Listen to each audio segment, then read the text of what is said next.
Package மேனேஜரோட version வந்து காட்டும். Okay, so that's it. ரெண்டுமே எனக்கு இன்ஸ்டாலில் இருக்குது. ஸோ ஃபஸ்ட் வந்து நான் PM2ன்ற வந்து ஒரு actually PM2 is a production server for express. ஓகேவா, ஸோ நோடுக்கான ஒரு ப்ரொடக்ஷன் சர்வர் சொல்லலாம். ஸோ அதை தான் நம்ம இன்ஸ்டால் பண்ணுறோம். ஓகே, அது இன்ஸ்டால் ஆகிடும். Okay, PM2. தென் இப்போ வந்து நம்மளோட GitHub ரெப்போ வந்து git clone பண்ணோம். ஸோ அதுக்கு இந்த கோடுன்ற ஐக்கானை கிளிக் பண்ணிட்டு இதில் HTTPS இருக்கு இல்லையா, அதை கிளிக் பண்ணிட்டு காப்பி கொடுத்துருங்க. உங்களுக்கு அது காப்பி ஆகிடும். Okay, so that's it.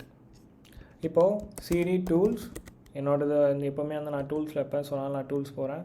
அதுக்கு போய்ட்டு git clone கொடுத்துட்டு அந்த ரெப்போ வந்து நான் க்ளோன் பண்ணிடுறேன். ஓகே, ஸோ க்ளோன் ஆகுது.